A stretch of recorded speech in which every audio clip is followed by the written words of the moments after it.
자, 오늘 밤에 같이 볼 말씀은 출애굽기 20장입니다. 1절부터 17절까지 또 보겠습니다. 제가 읽겠습니다. 하나님께서 이 모든 말씀으로 말씀하여 이르시되 나는 너를 이집트 땅 곧 속박의 집에서 데리고 나온 주 내 하나님이니라. 너는 내 앞에 다른 신들을 두지 말라. 너는 너를 위하여 어떤 새긴 형상도 만들지 말고 또 위로 하늘에 있는 것이나 아래로 땅에 있는 것이나 땅 아래 물속에 있는 것에 어떤 모습이든지 만들지 말며 그것들에게 절하지 말고 그것들을 섬기지 말라. 나하고 주 내 하나님은 질투하는 하나님이니라. 나를 미워하는 자들에게는 아버지들의 불법을 자손들에게 벌하여 3, 4대까지 이르게 하거니와 나를 사랑하고 내 명령들을 지키는 수천의 사람들에게는 긍휼을 베푸느니라. 너는 주 내 하나님의 이름을 헛되이 취하지 말라. 주가 자신의 이름을 헛되이 취하는 자를 죄 없다 하지 아니하리라. 안식일을 기억하여 거룩히 지키라. 엿새 동안은 내가 수고하고 내 모든 일을 할 것이나 일곱째 날은 주 내 하나님의 안식일인즉 그날에는 너나 내 아들이나 내 딸이나 내 남종이나 내 여종이나 내 가축이나 내 문 안에 거하는 내 나그네나 아무 일도 하지 말라. 엿새 동안은 주가 하늘과 땅과 바다와 그것들 안에 있는 모든 것을 만들고 일곱째 날에 안식하였느니라. 그러므로 주가 안식일을 복되게 하여 그 날을 거룩하게 하였느니라. 내 아버지와 어머니를 공경하라. 그리하면 주 내 하나님이 내게 주는 땅에서 내 날들이 길리라. 너는 살인하지 말라. 너는 간음하지 말라. 너는 도둑질하지 말라. 너는 내 이웃을 대적하여 거짓 증언하지 말라. 여러분이 가정에서 17절 같이 한번 읽겠습니다. 너는 내 이웃의 집을 탐내지 말라. 너는 내 이웃의 아내나 그의 남종이나 그의 여종이나 그의 소나 그의 낙이나 내 이웃의 소유 중 아무것도 탐내지 말라. 아멘. 오늘 제가 여러분에게 드릴 말씀의 제목은 율법과 은혜, 이런 제목으로 여러분에게 말씀을 드리려고 합니다. 일반적으로 이제 그 복음을 강조하는 사람들은 율법하고 은혜를 대립관계에 있는 것처럼 생각을 합니다. 그러니까 율법하고 은혜는 서로 충돌한다고 생각을 하는 거죠. 그러나 성경 기록을 잘 보시면 그렇지 않다는 것을 우리가 알 수 있어요. 그러면 왜 이런 생각이 나타나느냐? 이것은 율법을 주신 목적에 대해서 오해하게 되면 이런 편견을 갖게 돼요. 예를 들면 율법을 구원을 위해 주신 걸로 잘못 생각하게 되면 우리가 믿는 건 뭐예요? 은혜로 구원받는 거잖아요. 그렇게 잘못 생각하게 되면 율법하고 은혜가 마치 충돌하는 것처럼 대립관계에 있는 것처럼 생각할 수가 있는 거죠. 그리고 지난주에 우리가 배웠지만, 지난주에 우리가 말씀을 통해 살펴봤지만 분명한 것은 뭐냐면 율법은 구원을 위한 방편으로, 그러니까 구원받는 그런 방법으로 율법을 준 게 아니라는 걸 우리가 배웠어요. 그렇죠? 그리고 또 오히려 율법은 그리스도께로 인도하기 위해서 주신 것이다, 이렇게 배웠단 말이에요. 그래서 저와 여러분들이 오늘 이 문제를 생각해 봐야 되는데, 예를 들어서 침례자 요한 아시죠? 이 침례자 요한은 율법의 마지막 사람이라고 알려져 있어요. 그렇잖아요. 그런데 이 침례자 요한이 자기에게 오는 사람들을 누구에게로 이끌려고 했습니까? 예수님께로 이끌려고 했죠. 그분은 흥하여야 하고 나는 쇠하여야 하리라. 그리고 예수님이 등장했을 때 하나님의 어린 양을 보라. 세상 죄를 제거하는 하나님의 어린 양을 보라. 이렇게 하면서 침례자 요한은 예수님께로 향하도록 사람을 이끌었어요. 그리고 심지어 자기의 제자들 중에 일부는 예수님의 제자가 되기도 했어요. 예수님께로 갔단 말이죠. 이렇게 침례자 요한이 율법에 속한 사람이면서도 했던 일을 보면 뭘 알 수 있느냐? 마치 사람들이 예수님께로 가도록 인도하는 이정표 역할을 한 것처럼 보이는 거예요. 똑같이 그 침례자 요한처럼 율법이 어떤 역할을 하느냐면 이렇게 예수님께로 가게 하는 이정표 역할을 한다는 거죠. 그럼 예수님을 통해서 은혜로 우리를 구원하시려고 하는 그 하나님의 계획이 있잖아요. 이쪽으로 이끌려고 하는 이정표 역할을 하는 게 사실은 율법이다, 이렇게 볼 수 있는 거죠. 그래서 제가 오늘 여러분하고 이 율법과 은혜가 충돌하는 관계에 있는 게 아니라, 이게 대립하는 관계에 있는 게 아니라, 이게 오히려 율법이 은혜에 대해서 뭔가 하고 있는데 그 은혜의 그 영광, 은혜의 어떠함을 드러내기 위해서 뭔가를 하고 있는데 도대체 율법이 은혜에 대해서 하는 일은 뭔가, 이걸 저하고 여러분이 같이 살펴보면서 이게 서로 충돌하는 관계가 아니라 그 하나님의 계획 속에서 율법이 이런 역할을 하고 은혜는 이런 역할을 하는 거구나. 이걸 우리가 좀 정리했으면 좋겠다는 거죠. 그러면 첫 번째로 율법은 뭘 합니까? 율법은 사람들에게 그 은혜가 필요하다는 것을 가르칩니다. 그 율법 안에 은혜가 있습니까? 없습니까? 있죠? 율법 안에도 은혜가 있어요. 율법을 구분하면 크게 세 가지로 나눕니다. 이거는 이제 보통 신학교에서 우리가 공부할 때 쓰는 용어인데, 이제 그게 뭐냐면 첫째는 도덕법. 우리가 지금 본문에 읽은 거 있잖아요. 십계명. 부모를 공경하라, 살인하지 말라, 간음하지 말라, 거짓말하지 말라, 이런 거 있잖아요. 이게 도덕법이에요. 도덕법. 그러니까 하나님이 사람에게 요구하는 거, 너희들이 이런 식으로 살아야 된다라고 요구하는 거 있잖아요. 도덕적으로 바르게 이렇게 살아야 된다고 요구하는 거. 이건 이제 도덕법이라고 하는 거예요. 도덕법. 두 번째는 뭐냐면 시민법이 있어요. 시민법은 뭐냐면 율법을 받은 백성이 이스라엘 백성이거든요. 하나님은 이스라엘 백성이 다른 이방 사람들하고는 다른 방식으로 살아가도록 그들만의 독특한 걸 주셨어요.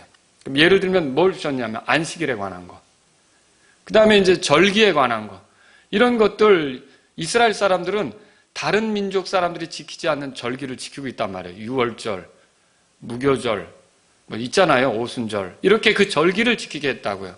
이런 것들이 시민법에 해당하는 거죠. 그리고 뭐 또 뭐가 있을까요? 결혼에 대해서도 하나님께서는 이스라엘 백성에게 뭐라고 말씀하셨냐면 그 이방 족속의 딸들을 데리고 와서 며느리 삼지 말고 또 내 아들을 반대로 내 아들을 다른 이방 족속에 이렇게 이제 주는 그런 연혼을 하지 말라고 했단 말이에요. 이런 것들은 이제 유대인들에게 해당하는 독특한 법이라는 거죠. 독특한 법.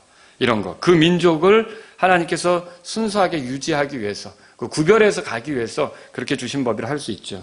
그리고 세 번째는 뭐냐면 의식법이 있어요. 의식법. 그럼 의식법은 뭐냐면 그 성소에 관한 거. 뭔가 이렇게 성소에 관해서 이렇게 주어진 법이나 성소 안에서 진행되는 법. 예를 들면 제사법 같은 거. 이런 건 이제 의식법이라고 할 수 있는 거죠. 그 제사 제도에 관한 거, 제사장에 관한 거. 이런 것들은 다 의식법이라고 할 수 있는 거예요. 그럼 세 가지 제가 얘기했어요. 뭐라 그랬죠? 처음에 도덕법이라고 그랬죠. 두 번째는요. 시민법이라고 했어요. 세 번째는요. 의식법. 이렇게 여러분 말씀드렸어요. 그럼 여러분에게 이제 또 여쭙고 싶은 게 이거예요. 의식법은 누가 만들었느냐는 거죠. 이스라엘 자손이 만들었습니까? 아닙니다. 모세가 만들었습니까? 아닙니다. 그 누가 만들었느냐? 하나님이 만드셨어요. 주님이 만드신 거죠. 그런데 이 의식법이 놀랍게도 뭘 보여주고 있느냐? 우리의 죄들을 용서하시는 하나님의 은혜를 보여준다는 거예요. 그 제사장이 왔다 갔다 하면서 제사 드리는 거 있잖아요. 이걸 통해서 이스라엘 백성의 죄 문제를 처리하지 않습니까? 그 의식법을 통해서 뭘 보여주냐면 우리의 죄들을 용서해 주시는 하나님의 은혜에 대해서 보여준다는 거죠. 그러니까 율법이 뭐냐? 율법은 이 도덕법을 통해서 뭘 하느냐면 죄가 뭔지를 보여줘요. 부모를 공경하지 않으면 죄죠. 살인하면 죄고요. 죄가 뭔지를 보여줘요. 그리고 우리가 그대로 살지 못했을 때는 또 뭘 보여줘요? 우리가 죄인이로구나 이걸 보여줘요. 그러면 죄인으로 살면은 이거는 하나님 앞에 심판받을 수밖에 없잖아요.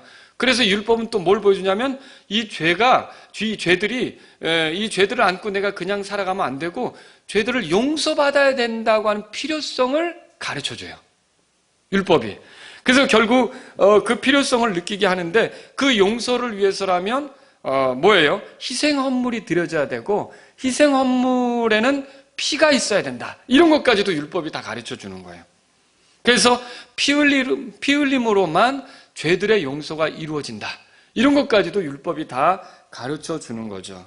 그래서 율법은 어떤 사람이 이런 죄를 지었을 때, 그러니까 하나님이 기뻐하지 않는 일을 했을 때 어떻게 하느냐? 그러면 그걸로 끝난 게 아니라 이런 의식법, 제사장, 하나님이 세운 제사장, 그리고 하나님이 정한 제사 방법, 이런 걸 통해서 그 죄들이 처리되면서 다시 하나님을 섬길 수 있는 기회를 갖게 한다.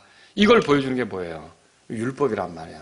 그러면 이게 뭘 얘기하는 겁니까? 이게 죄를 다루시는 하나님의 은혜, 비록 죄를 졌지만 죄 가운데서 끝장나지 않고 죄들을 처리받고 계속 하나님을 섬길 수 있는 이런 그 은혜를 그 율법, 이 의식법이 이렇게 보여준다는 거죠. 아시겠죠? 그래서 율법은 이렇게 우리에게 하나님의 은혜를 드러내는 거예요. 아니, 생각해 보세요. 만약 하나님께서 십계명만 주고 이거 어기면 죽음이다. 뭐 살인하지 말라. 살인하면 죽음이고 뭐 이제 그랬잖아요. 그렇죠? 그 모든 율법을 어기면 그걸로 끝장이다. 이렇게 했더라면 나만 할 사람이 누가 있겠어요? 나만 할 사람이 없는 거죠. 그런데 하나님께서는 어떻게 했어요? 이런 도덕법만 주시고 끝나는 게 아니라 그 도덕법을 어겼을 때, 또 뭔가 하나님이 제시한 법을 잘 준수하지 못했을 때, 그 시민법이든 그 무엇이든 이런 것들을 잘 하지 못했을 때 하나님은 그 법들을 우리가 완전히 준수할 수 없다는 걸 아시고 어떻게 하셨냐면 거기서부터 이제 해결함을 받을 수 있는 그 죄들로부터 벗어날 수 있는 의식법을 주셨다는 거죠.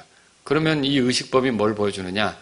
비록 우리가 율법을 완전히 지킬 수는 없지만, 그래서 율법대로 살지 못하고 넘어지는 순간, 죄를 짓는 순간은 있지만 하나님이 우리를 포기하지 않으신다는 것.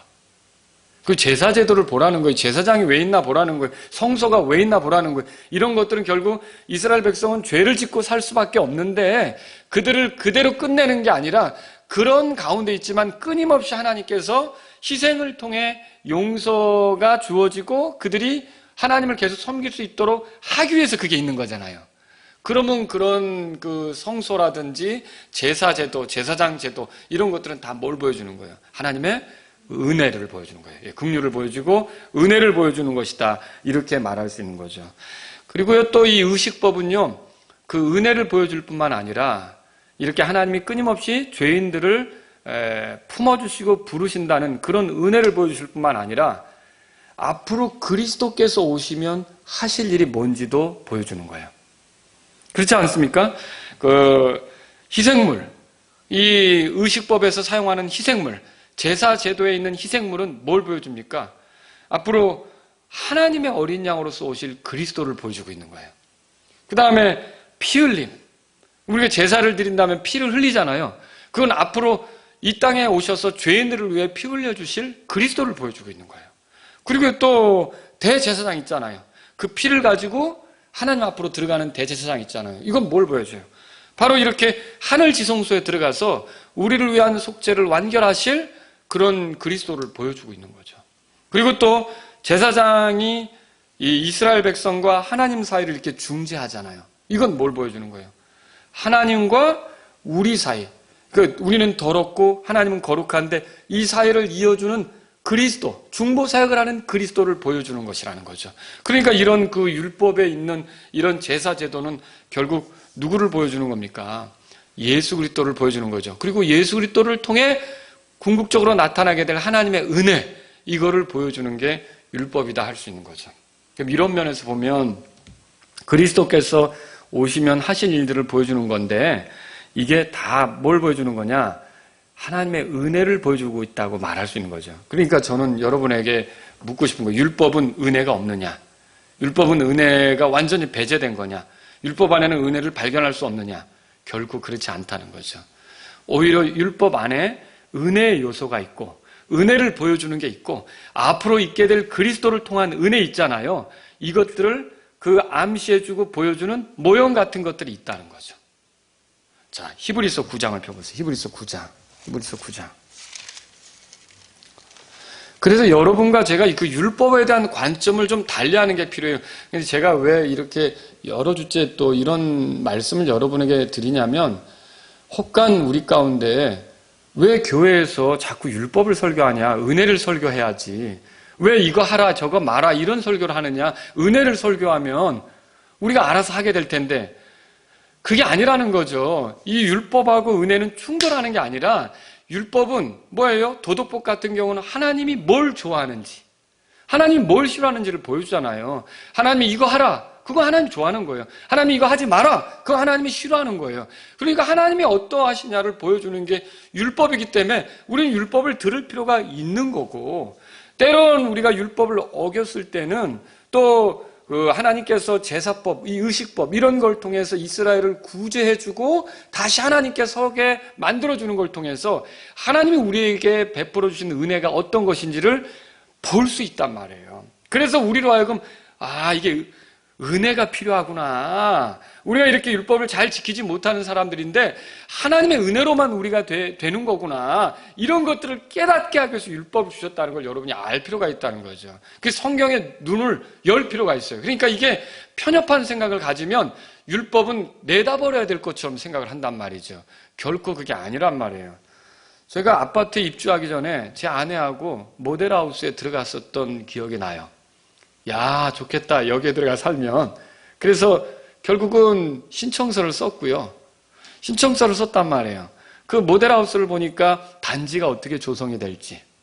그런 거예요. 몇 동이 들어설지. 그런 거예요. 부대 시설은 뭐가 있을지. 그런 게 다 거기 있는 거예요. 그리고 실제로 크게 전놓은 곳은 어떻게 하냐면 그 안으로 들어가 보면 이 평수는 이렇게 구성이 돼 있고 이 조그만 평수는 이렇게 돼 있고 중간 평수는 어떻게 구성돼 있고 이런 것들을 모델하우스가 다 보여주고 있더라고요. 그래서 저하고 아내는 이제 모델하우스를 보고 이제 말하자면 신청서를 썼던 거예요. 신청서를 썼는데 그러면 저는 지금 모델하우스에 살고 있습니까? 그렇진 않죠. 저는 진짜 아파트에 살고 있어요. 그 다 지어진 아파트에 살고 있단 말이에요. 그 모델하우스에 계속 살고자 하는 사람이 문제예요. 그렇지 않습니까? 근데 앞으로 당신이 살 집이 이런 집이라고 보여주는 모델하우스 자체가 문제입니까? 그건 아니라는 거죠. 제가 왜 이 말씀을 드리냐면요. 자꾸 율법에 의존해서 하나님 마음에 들려고 하는 게 문제지. 결국 율법이 제시하는 하나님의 은혜를 깨닫고 은혜 속에 잠겨서 산다면 그 율법을 존중하는 건 문제가 하나도 아니라는 거죠. 율법 자체가 문제가 아니라는 거죠. 제 말을 이해하시겠죠?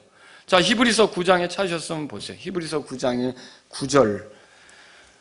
제가 읽습니다. 이 성막은 현재 곧 이때까지의 모형이므로 그랬어요. 모형이란 말을 표시해 놓았어요. 그 안에서 예물과 희생물을 드렸어도 그것들이 양심에 관한 한 섬긴 자들을 완전하게 하지 못하였으며 이 성막은 그 모형에 해당하는 거죠. 이 성막이 모세를 통해 준 게 성막 아닙니까? 그죠? 그런데 보세요. 단지 먹는 것과 마시는 것과 여러 가지 씻는 것과 육신에 속한 규례들로만 유지되어 이게 이제 의식에 관한 거라는 뜻이에요. 의식. 우리가 겉으로 드러나는 거 있잖아요. 그런 의식에 관한 것들인데 이게 언제까지? 개혁의 때까지 그들에게 부과되었느니라 그렇게 돼 있어요. 그러면 이 구절에 의하면 성막, 예물, 희생물에 관한 법은요. 이게 이제 율법에서 의식법에 해당하는 거거든요. 이런 거는 일정 기간까지만 그것들을 하게끔 돼 있다는 거죠. 그러면 언제까지냐? 개혁의 때까지라고 돼 있어요. 그러면 개혁자는 누구냐? 예수님이시죠. 예수님이 오셔서 그 모형에 해당하는 것을 실제로 십자가에서 보여주시는 거예요. 갈보리 십자가에서 이루시는 거죠. 그러면 그때는 그 모형을 의지할 필요가 있어요? 없는 거잖아요. 그거는 모형은 실제로 오셔서 하실 십자가에서 피 흘려 죽으실 그 예수님을 보여주게 있었던 거죠. 그렇지 않습니까? 그럼 우리는 예수님이 오셨다. 그럼 모든 것이 개혁되었구나를 알고 자, 이제는 내가 계속 율법에 의지해서 하나님 앞에 죄의 문제를 해결받으려고 움직이는 게 아니라 어떻게 해야 되겠습니까? 오신 예수님을 의지해서 예수님이 십자가에서 흘리신 피에 의지해서 하나님께 더 바짝 가까이 다가가는 게 필요한 일 아닙니까?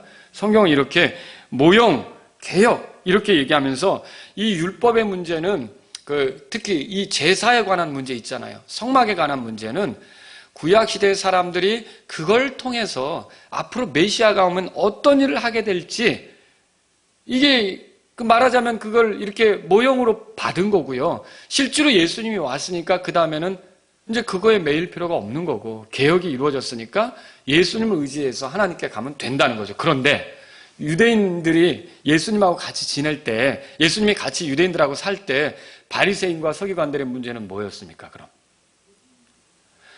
개혁이 이루어졌는데 예수님이 오셔서 그 일을 하는데 이제 예수님을 의존하는 게 아니라 뭐 하는 거예요? 계속 그 구약의 율법, 그 의식법을 따라 휘장이 찢어졌는데도 뭐예요? 계속 그들은 성전 제사를 고수하고 이렇게 하면서 모델하우스에서 살고 싶은 거예요. 이게 문제라는 거죠. 그러면 모델하우스에 살고 싶은 그 바리새인 서기관들 유대인들이 문제지 모델하우스였던 율법이 문제냐는 거예요. 율법은 문제가 없는 거예요. 율법은 오히려 이렇게 예수 그리스도를 통해 나타날 속죄, 우리를 위해 피 흘리실 예수 그리스도, 우리의 죄를 처리하실 예수 그리스도를 보여주기 위해서 이렇게 미리 모형으로서 제시된 것이었다라고 하는 거죠. 그러니까 구약에서도요, 이런 제사 제도를 보면서 뭔가 발견한 사람들이 있어요. 야, 이게 이 제사 제도를 사람이 만들어낸 거예요? 하나님이 정한 거예요? 하나님이 정한 거죠.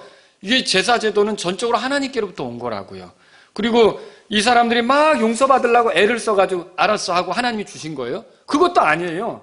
근데 그냥 하나님이 일방적으로 주신 거란 말이에요. 이게 은혜에 속한 문제라고요. 그래서 이런 제사 제도를 보면서도 단지 그거에 매여서 희생만 드리는 사람이 있고요. 그걸 보면서 죄는 하나님의 은혜로 처리가 되는구나, 이걸 깨닫는 사람도 있다는 거죠. 로마서 4장 보세요. 로마서 4장. 이게 제 얘기가 아니라 구약 시대의 그 다윗은 분명히 구약 시대 사람 아닙니까? 근데 이 다윗이 뭐라고 그럽니까? 6절에 보세요. 4장 6절에 이렇게 써 있죠. 이것은 또한 다윗이 행위가 없어도 하나님께서 의를 인정하시는 사람의 복된 일을 묘사하여, 그렇게 돼 있잖아요. 그죠? 그러니까 다윗이 뭘 깨달은 거예요? 야, 행위가 없어도 하나님을 믿을 때 그 하나님께서 의롭게 하는 사람이 있구나, 용서받는 사람이 있구나, 이걸 다윗이 아는 거예요. 그래서 그 7절에 보세요. 이르되 자기들의 불법들을 용서받고 자기 죄들이 가려진 자들은 복이 있으며. 그러면 이 죄들이 용서받고 죄들이 가려지는데 자기 행위로 되는 거예요? 아니라는 걸 다윗은 알았다는 거죠. 왜 그래요? 내가 한 것은 없지만 하나님이 정한 희생제물이 대신 찢기고 피 흘림으로 내 죄가 해결되는 거 아닙니까?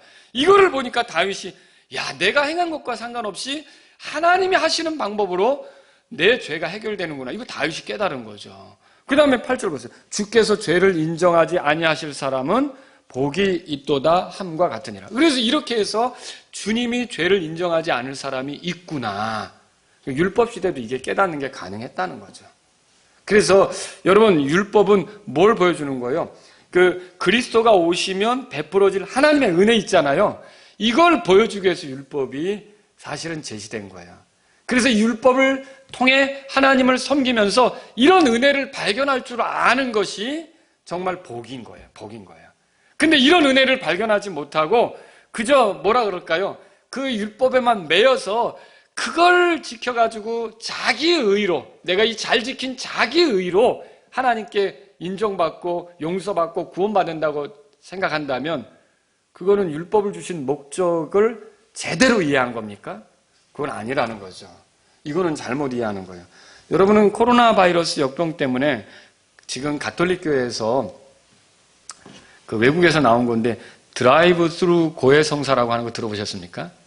이게 뭐냐면요, 신부가 고해 성사를 그 성당 안에서 했었는데 지금 이 코로나 바이러스 때문에 그게 어려우니까 주차장에서 이렇게 이제 의자 갖다 놓고 밖에서 신도들이 찾아오기를 기다리는 거예요. 그럼 신도가 차 가지고 와서 차에서 내리지 않고 이렇게 뭐 천막 하나 쳐놓으면 말하자면 뭐 신부님 뭐 하면서 나 이런 죄를 졌다고 이런 식으로 얘기하는 거죠. 그게 지금 이게 일어나고 있는 거예요, 말하자면. 근데 제가 이제 왜 이런 얘기를 하냐면 어떤 프랑스 여자를 제가 들은 적이 있어요. 그 프랑스 여자가 불륜의 유혹에 빠졌어요. 자기 남편이 있는데 다른 남자의 유혹을 받은 거예요. 그 유혹에 직면했을 때 고민 끝에 어떻게 결정을 내리냐면 이런 결정을 내리게 돼요. 오늘 그 남자와 자고 일요일에 성당에 가서 고해성사를 하자. 여러분 어떻게 생각하세요? 그래서 그 여자가 결국 간음죄를 졌고요. 그랬는데 고해성사를 받으면 되니까, 고해성사를 받으면 용서되니까, 이런 식으로 생각한 거죠. 여러분 이게 맞다고 생각하십니까? 아니잖아요, 그죠? 잘못이잖아요, 근데 유대인들이 그런 식으로 했다는 거예요. 무슨 말이냐면요, 하나님의 말씀에 순종하지 않으면서 하나님께 희생을 드리면 되지, 하나님께 희생을 드리면 되지. 이런 식으로 생각한 거예요. 그 대표적인 예가 사울이에요. 아말렉 족속을 진멸하라고 했으면 어떻게 해야 되는 거예요? 해야 되는 거 아닙니까? 근데 하지 않고는 희생을 드리면 그 문제가 해결될 걸로 생각한 거예요. 그러니까 사울이 뭐냐면 하나님께 순종을 해야 되는데 순종을 하지 않고 내가 하나님 앞에 희생을 드리면 되지. 이런 식으로 생각했던 거죠. 그래서 사무엘이 뭐라고 말합니까? 순종이 희생화물보다 낫고 그렇게 얘기하잖아요. 순종이 희생화물보다 낫고 그렇게 얘기하잖아요. 그래서 이렇게 이스라엘 사람들도 이 제사 제도를 잘못 이용해서 그게 그들의 죄됨, 그리고 그들의 그 죄인됨, 그리고 그들이 어떻게 해서 그 하나님의 은혜를 누려야 되는지 이런 것들을 보여주는데 그들은 단지 그것을 지키는 행위, 그런 것들로 인해 자기들이 이제 그 하나님에게 순종하지 않으면서 그렇게 가는 것을 아무 문제도 없는 것처럼 생각했던 거죠. 근데 이게 오늘날도 일어나요. 뭐 어떻게 일어납니까? 교회들 안에서 복음을 받았다는 사람들이, 죄사함 받았다는 사람들이 이제 내가 뭘 해도 상관없어. 왜냐? 죄사함의 은혜를 받았기 때문에. 여러분 이거 옳습니까? 이게 지금 아까 그 프랑스 가톨릭 여자가 생각했던 거나 혹은 유대인들이 순종하지 않고 희생화물만 드리면 된다고 생각했던 거나 똑같은 그런 올바르지 못한 태도라고 하는 거죠. 여러분 율법은요, 죄를 지었다면 용서받을 필요가 있다고 가르칩니다. 용서받는 방법은 누가 정한 거예요? 하나님이 정하셨죠. 그것이 의식법에 들어있어요. 그래서 이 의식법은 또 앞으로 그리스도께서 오시면 어떻게 인간의 죄 문제를 처리해 줄지 모형적으로 보여주고 있어요. 때문에 모세는 뭐라고 말했냐면 이렇게 말했죠. 모세는 신명기 18장인가 보면 그렇게 돼 있어요. 15절에 제가 읽어드릴게요. 주 내 하나님께서 내 한가운데서 곧 내 형제들 중에 나와 같은 대언자 하나를 일으키시리니 너희는 그의 말에 귀를 기울일지니라. 들어보신 적 있죠? 누구에 대해서 얘기하는 거예요? 예수님에 대해서 얘기하는 거죠. 그럼 뭐예요? 모세도 예수님을 가리키는 역할을 한 거고요.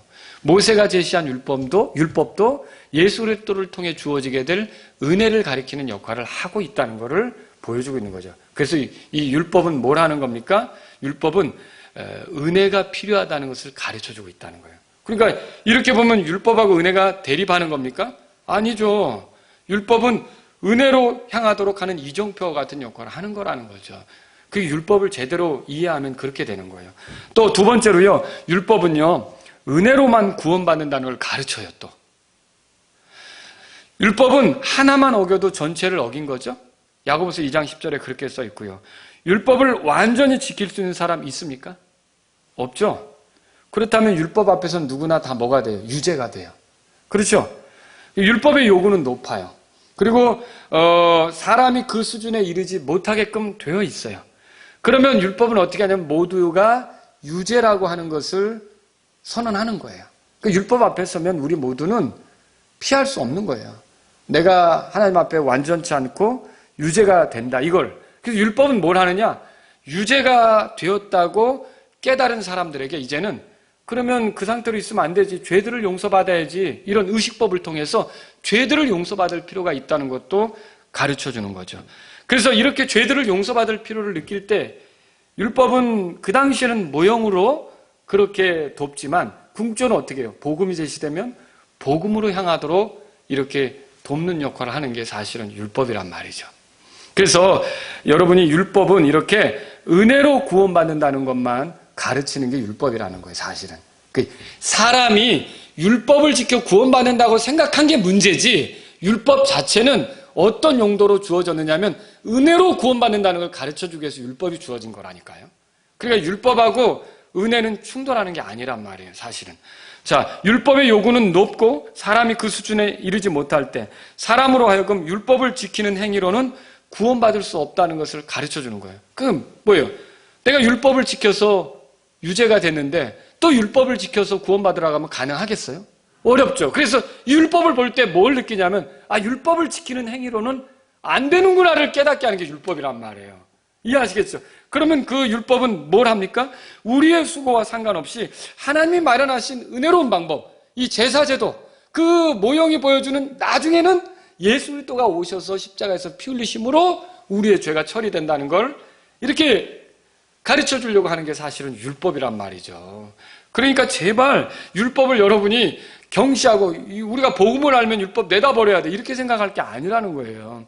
이 율법은 이제 자기 행위와 상관없이 주어지는 하나님의 용서가 있을 때 자기 행위로 안 됐으니까 자기 행위로 안 된다는 걸 깨달았잖아요. 그런데 복음으로 이렇게 우리에게 올 때 네 행위로 구원이 아니라 하나님의 은혜로 되는 거야 라고 하면 그걸 들었을 때 그 율법에 의해서 그런 거야라고 깨달은 사람은 그게 반가울까요? 거부가 될까요? 반갑죠. 내가 율법으로 안 됐는데 내가 율법을 지키는 행위로 안 됐는데 은혜로 구원된단 말이야. 그럼 눈이 번해지죠. 그죠? 근데 아직도 그 율법이 가르치는 거 은혜로 구원받는다는 걸 깨닫지 못한 사람은 어떻게 할까요? 계속 율법으로 해보려고 하겠죠. 무슨 말인지 알겠죠? 율법의 목적대로가 아닌 그런 일이 벌어지는 거예요. 그래서 이런 면에서 율법은 뭐냐? 우리를 그리스도께로 인도하는 거예요. 또 율법은 우리를 복음으로 인도하는 거예요. 그리고 율법은 우리를 하나님의 은혜로 인도하는 거란 말이죠. 그래서 이게 율법은 선하고 거룩한 게 맞아요. 성경에 나온 그대로예요. 사람들이 율법을 잘못 써서 그게 문제지 율법 자체가 나쁜 건 아니란 말이에요. 우리 주변에 복음 전에도 구원받지 못하는 사람들이 있어요. 여러분들이 열심히 예수님 피가 이렇고 저렇고 하나님께서 이렇게 예수님을 통해 우리를 사랑하셨고 예수님 피가 우리의 모든 죄를 이렇게 막 여러분이 설명을 해도 구원받지 못하는 사람 왜 구원받지 못하는지 생각해 보셨어요? 문제가 무엇인지. 그 문제는요. 그걸 듣는 사람이 율법을 존중하지 않기 때문에 그래요. 그리고 율법 앞에 진지하게 서보지 않았기 때문에 그래요. 그리고 율법 앞에 서는 것을 싫어하기 때문에 그래요. 이게 뭐와 같은지요? 거울 앞에 서보지 않으면 자기 얼굴에 뭐 묻어도 뛸려고 합니까? 안 하죠. 그리고 분명히 환자인데 정밀하게 검사를 안 받으면 자기 치료하려고 달려든 의사 반가울까요? 자기를 치료하려고 주어진 약 이거 꼬박꼬박 잘 먹으려고 할까요? 아니죠. 그런데 정밀한 검사를 통해 내가 이렇게 심각하단 말이야 라고 하면 약을 줄 때 어떻게 할까요? 먹어야죠. 의사가 와서 이렇게 하라 저렇게 하라 하면 어떻게 할까요? 들어야죠. 이게 그런 문제와 같은 거예요. 마찬가지로 율법 앞에 서서 내가 얼마나 심각한 죄인인지 이 죄가 뭔지 그리고 내가 이게 죽어 마땅한 자라고 하는 것을 명확하게 이거 깨닫지 않으면 옆에서 복음 얘기 아무리 해도 뭐예요? 이게 딴 나라 얘기처럼 이렇게 들려버리는 거죠. 이게 문제라는 거예요. 그래서 구원받아야 되는 사람에게 필요한 게 뭐냐? 율법 앞에 정직하게 서는 거예요. 그 율법을 어기는 게 죄다. 그리고 율법을 어겨왔다면 당신은 죄인이다. 당신은 율법에 의하면 용서받을 필요가 있는 사람이다. 그대로 가서는 안 된다. 하나님께서는 당신에게 이런 식으로 용서를 받도록 마련해 놓으셨다. 이런 것들을 들을 필요가 있는 거죠. 이게 우리 집엔 들어가는 문이 하나예요. 둘도 없어요. 창가로 들어갈 수도 없어요. 29층에 기어 올라갈 수도 없는 거고요. 그런데 오직 문으로만 들어가야 돼요. 문으로 들어가야 내가 거실에 있게 되는 거예요. 그죠? 마찬가지로요. 율법을 통해 자기가 죄인인 걸 알아야 죄가 이렇게 심각하다는 걸 알아야 하나님의 은혜를 누릴 수가 있는 거예요. 무슨 말인지 알겠죠? 저는 문에서 살지는 않습니다. 율법은 그런 역할을 하는 거예요. 다시 말하면 제가 율법을 잘 지켜서 하나님을 기쁘게 하려고 하는 그런 방식의 삶을 살지 않는다는 거예요. 그렇지만 하나님께서는 내가 더 은혜를 누리도록 하기 위해 율법을 보여주시면서 내가 죄가 뭔지 알게 하시고 내가 심각한 죄인이라는 걸 깨닫게 하셔서 그 율법을 통해 은혜를 정말 누릴 수 있도록 그렇게 인도하시는 그런 일을 하나님이 하신단 말이죠. 자, 은혜는 이렇게 우리의 수고와 상관없이 우리가 구원받는다는 걸 보여주는 거예요. 근데 그 은혜가 그렇게 보여주는데 율법은 또 어떤 역할을 하냐? 우리의 수고에 문제가 많다는 걸 보여줘요. 내가 아무리 해도 잘 안 된다는 걸 보여주는 게 율법 아니에요. 그러니까 딱 그게 결부되죠. 잘 맞죠. 그러니까 은혜는 우리의 수고가 아니고 하나님이 하시는 방법으로 구원받는다고 하는데 율법은 네 수고를 하면 할수록 너는 더 심각한 죄인이야 하니까 어때요? 은혜로 인도하는 게 율법이란 말이에요. 제 지금 설명을 이해하시겠습니까? 그래서 율법은 이런 면에서 사람을 자꾸만 그 은혜로 구원받는 쪽으로 인도하려고 하는 게 율법이라는 거죠. 바리새인과 서기관들의 잘못은 뭐예요? 은혜를 원치 않는 거예요. 왜 은혜를 원치 않아요? 자기들의 행동으로 된다는 거예요. 그러니까 자기들의 행동으로 된다는 건 뭐예요? 율법을 주신 목적을 잘못 쓰고 있는 거죠. 근데 이 사람들이 왜 그렇게 생각했냐면 율법의 요구는 100점이거든요. 그런데 10점으로 이렇게 자기들이 정해놓고요. 그 정도만 하면 굉장히 완벽한 자들인 것처럼 떠든 거예요. 그게 바로 하나님이 정한 의는 100점인데 자기들이 정한 의는 10점이거든요. 이거 자기 의죠. 자기들 스스로 만족하는 거죠. 그러니까 이런 자기의를 붙잡고서 율법을 악용하기 때문에 구원받는 게 어려운 거예요. 근데 어때요? 이게 하나님이 요구하는 수준이 이거구나. 내가 아무리 뛰어보려고 해도 안 되는구나. 나의 수준은 이거밖에 없구나. 나에게 필요한 거는 은혜구나. 그러면 어때요? 이 율법을 주신 목적에 맞게 은혜로 구원받는 일이 생길 수가 있는 거죠. 근데 바리새인들은 이렇게 율법을 오해해서 율법에 대한 무지로 율법을 주신 목적을 모르기 때문에 결국 구원받기가 어려웠던 거죠. 율법은 우리가 그것을 지키는 것이 불가능하다는 걸 보여줘요. 그렇지 않습니까? 저도 율법대로 해보려고 하면 할수록 안 된다는 걸 느꼈거든요. 그래서 결국 어때요? 우리를 은혜로 이끌어요. 제가 은혜의 복음에 대해서 들었을 때 얼마나 아주 그냥 기뻤는지. 그래서 제가 오죽하면 책을 쓸 때 구원이 은혜라니 이렇게 책을 썼겠어요. 여러분 읽어보셨습니까? 구원이 은혜라니. 이게 왜냐하면 율법대로 해보려고 하는데 하면 할수록 너무 심각한 죄인이라는 걸 더 느끼는 거죠. 그런데 은혜가 딱 들려졌을 때 이야 구원이 은혜라니 이렇게 감격하고 기쁨 가운데 그 복음을 받을 수밖에 없었던 거죠. 그러면 제가 이렇게 돌아보니까 그 율법이 결국 저를 은혜로 구원받는다는 대로 이끌었더라고요. 제가 율법대로 해보려고 했는데 안 되면서. 무슨 말인지 알겠죠? 그래서 이 율법이 가르치는 건 뭐예요? 은혜로 구원받는다는 걸 가르친다는 거죠. 세 번째로 여러분에게 드리고 싶은 말씀이 있어요. 율법은 사람에게 은혜가 무엇인지도 가르쳐요. 은혜는 무엇입니까? 조건 없이 베풀어지는 하나님의 호의예요. 그렇죠? 구원이 은혜라면 그것은 아무런 조건 없이 하나님의 호의로 누리는 거예요. 그러니까 대답해 보세요. 하나님께서 우리를 구원할 때 우리에게서 어떤 조건을 찾으십니까? 안 찾아요. 그냥 있는 모습 그대로 우리를 받아주시려고 하는 분이 하나님이세요. 그러니까 은혜로 우리를 다루시는 거죠. 내가 얼마나 심각한 죄를 졌든지 내가 과거에 얼마나 나쁘게 살았든지 그저 은혜로서 나를 구원하시려고 하는 분이 하나님이시란 말입니다. 이 구원이 은혜라면요. 하나님과 인간이 함께 만들어가는 겁니까? 구원을? 그건 아니에요. 구원은 하나님이 하시는 일이에요. 그러니까 내가 하나님을 거둘 게 없는 거예요. 나는 본래 범법과 죄로 죽은 사람이에요. 그러니까 내가 뭘 도대체 하나님을 도울 수 있겠어요. 그래서 이 구원이라고 하는 건 전적으로 하나님이 하시는 일이에요. 나하고는 내가 뭘 이렇게 하나님께 협력할 수가 없는 거죠. 내가 할 수 있는 게 없는 거예요. 그런데 은혜가 충분하지 않은 것처럼 내가 자꾸 뭐 덧붙이려고 하는 거 있잖아요. 안식일 교인이 안식일을 지켜야 하는 걸 덧붙이잖아요. 하나님의 그 안상홍 증인회가 6월절을 지켜야 하는 것처럼 덧붙이잖아요. 그런 거. 이런 것들. 또 신천지가 어때요? 요한계시록을 알아야 되는 것처럼 덧붙이잖아요. 이런 거. 이런 것들은 다 은혜가 뭔지를 모르니까 이 문제가 생기는 거예요. 은혜가 뭔지를 모르니까. 은혜는요, 나의 어떠함하고 상관없어요. 그냥 그 하나님께서 혼자 모든 것들을 그분의 권능 아래서 다 하는 게 은혜라는 거죠. 자, 우리가 그 은혜를 누릴 때는 뭘로 누려요? 믿음으로 누리잖아요. 그러니까 이 믿음으로 그 은혜를 누리고 구원받는다고 하는데 심지어 이 믿음조차도 나를 구원하는 능력 자체는 아니란 말이에요.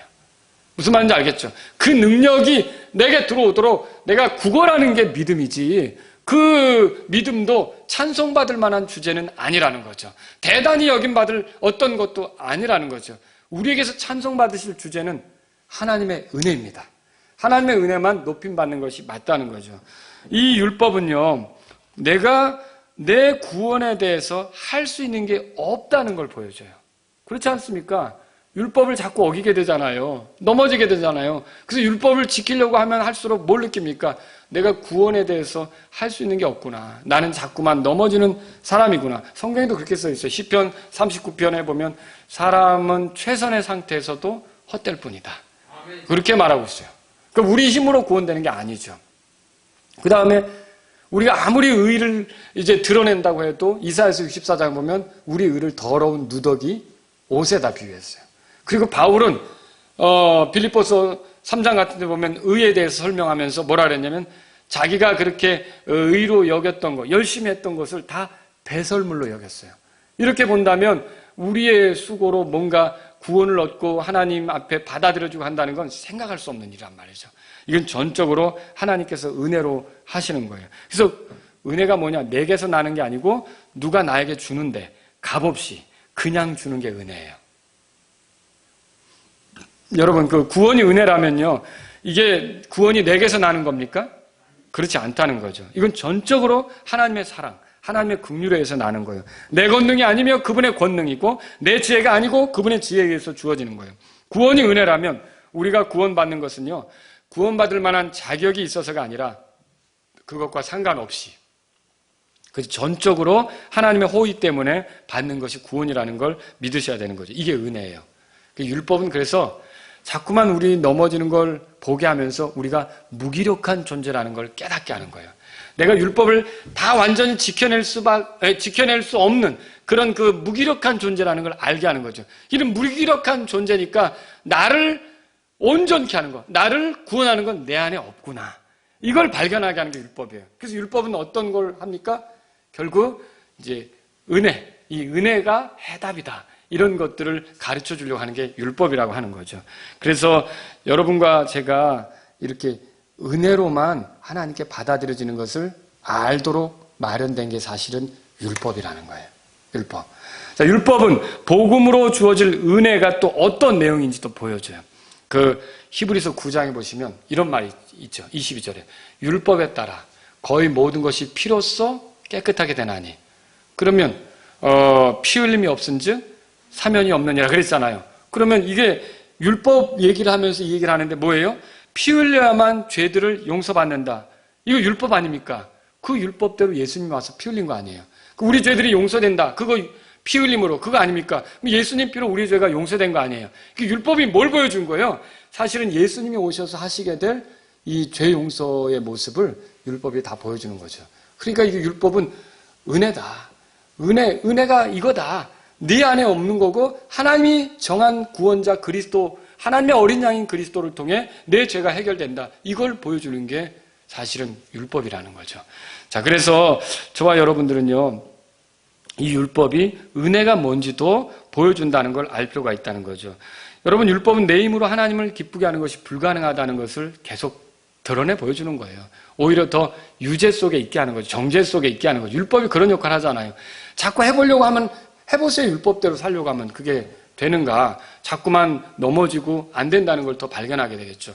그래서 내 힘으로는 안 된다는 걸 알게 되죠. 그럼 내 힘으로 안 된다고 할 때 뭘 느낄까요?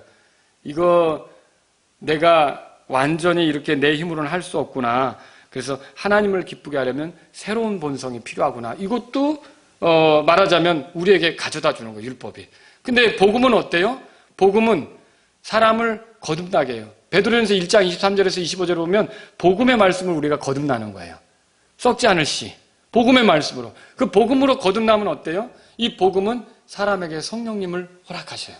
그래서 성령님이 들어오시면 능력이 되시는 거예요. 그래서 하나님을 기쁘게 하는 게 이 잘 안 됐던 것이 성령님에 의해서 말하자면 성령님과 더불어 살아갈 때, 성령님을 따라갈 때 가능하게 되는 놀라운 일들이 벌어지는 거죠. 그래서 이렇게 우리의 삶을 변화시키기 위해서 마련된 것이 사실은 율법이란 말이죠. 율법을 우리가 경시할 게 아니라는 거예요.